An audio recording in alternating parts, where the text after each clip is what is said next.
Hello, this is about HDRI, high dynamic range images. In this case, skies. You can put your models in and you have no problems with your lighting anymore for the 99% of cases. So it simplifies your life pretty much. So in this case, I prepared of the model itself. You can look it up at GitHub.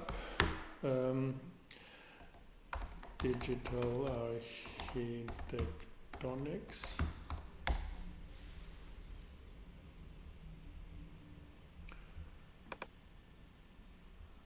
No, GitHub. Then go for digital architectonics. And here we are. These are the documents preliminary for our class. Take the fragment blend and download it. So this is the file. Open it. And here we are. Now let's show. So this is our model. If we look at it, we have all these cubes. These cubes, they have certain materials. There's a plane which another material. We can render it like that. We have the cycles renderer addressed, and we can get this rendering. So lighting is done with the sun.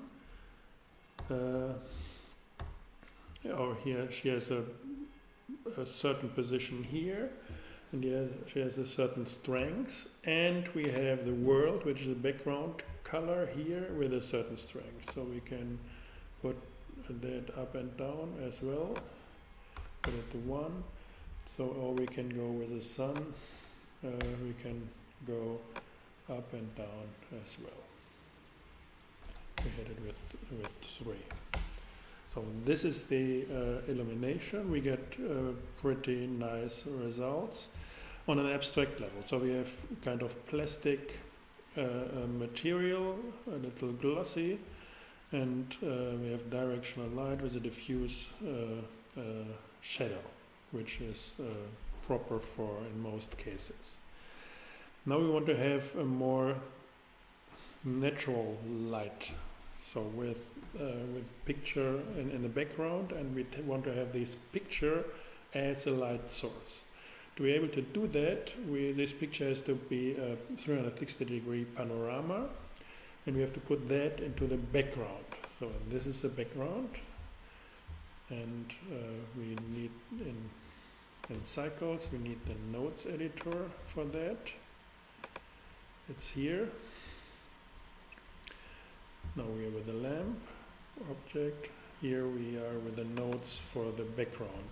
We have the word output, which is the background here, and then we have the color and the strength, which is exactly these panels here. And what we are able to do is we create hierarchical sets or networks of these panels connected to each other to make more complex aggregations.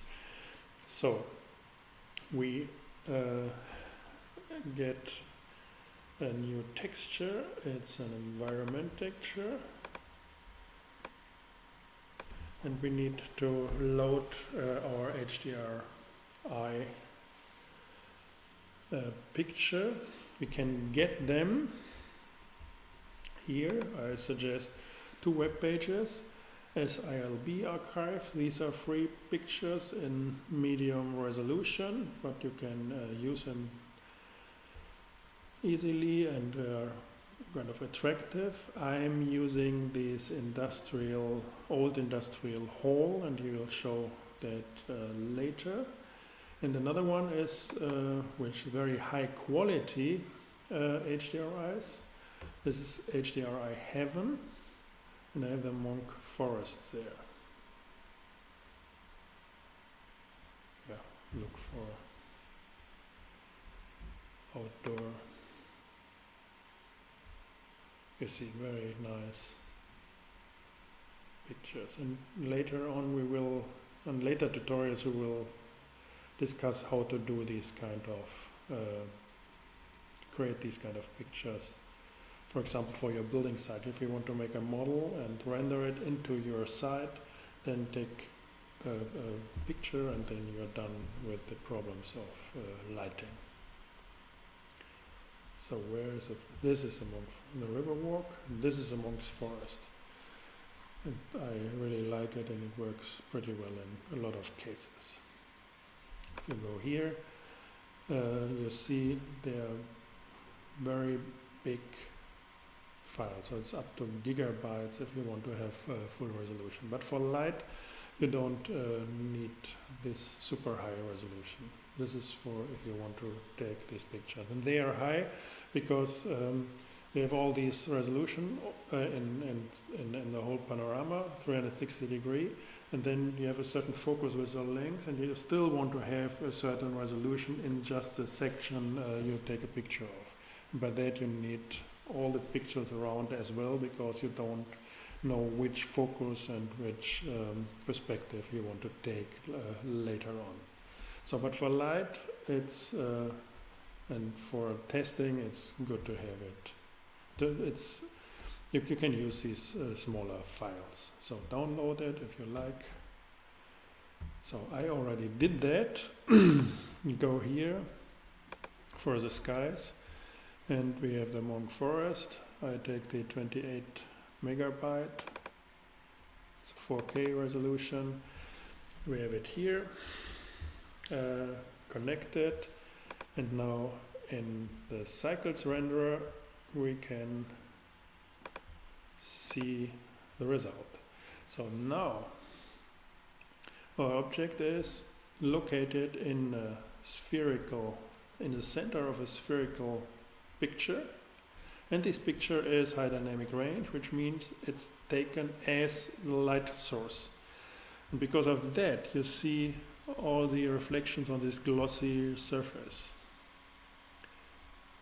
So, and you need to see a nice diversity of the shadows and so on. So we have the light from the world, which is now from the picture, which strength of 1, and we have the sun. So we simply can stop the sun, and then we have 100% of our forest as a light source, and it gets very natural. So you see our view is within this sphere. Look, that's beautiful. So we are moving within our sphere. If we want to rotate the sphere in relation to the object, we need some more nodes. This is what you might want. So we add a new node. It's a mapping of vectors. So we want to transform these vectors. And we need another one. We need an input vector, and we want to take the texture coordinates, the generated texture coordinates from the vector, and then we want to transform it and put the resulting vector. We want to transform this vector. The resulting vector should be that. So now if we rotate, for example, the picture on the z-axis, you see what happens. Yeah, this is what we expect. Now we can position our picture, our model within the picture.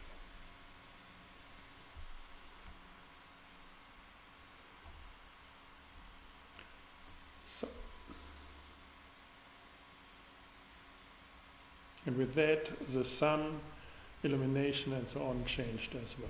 So if we go for example, 60 degrees, the whole shadow system works as well. Now this is a nice setup.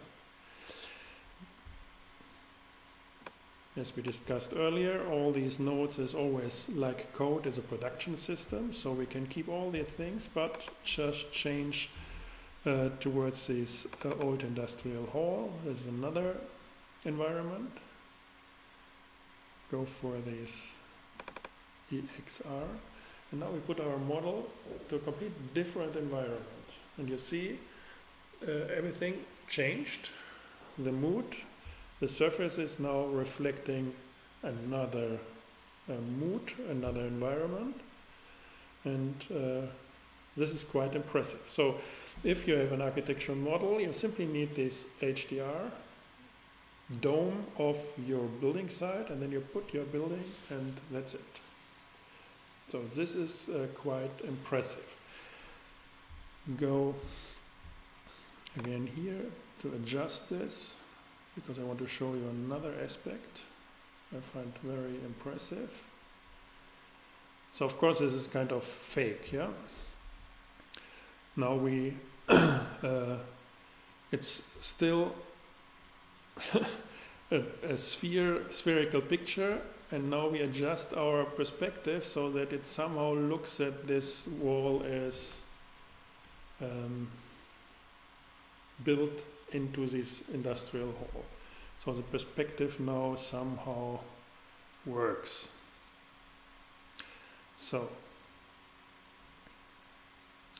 what we can do now, this is what I want to show you, is you get rid of this plane, select it, go here for the parameters of this plane, and look for a cycle setting. It's only working with cycles. So we don't want to have this bright ground being reflected with our plastic bricks. So we get rid of diffuse and glossy. So therefore it has no reflection, but it casts shadows. You see it here. So with this option here, shadow catcher, we simply can take the shadows and forget the plane. And now our bricks are located within this production hall. You see that. You can, for example, make these shadows invisible. You see it here now. Now we have no shadows, and you see how artificial this edge is now. Now it's like if you cut it like these Indonesian puppets. It's just cut. If you take these shadows, it's in. So I find that very impressive. Of course you can improve that, but this is how to place your models in a certain environment in a very fast, sketchy way. I hope you get ideas for your models and for your modeling. I hope you find it helpful, and see you in the next tutorial.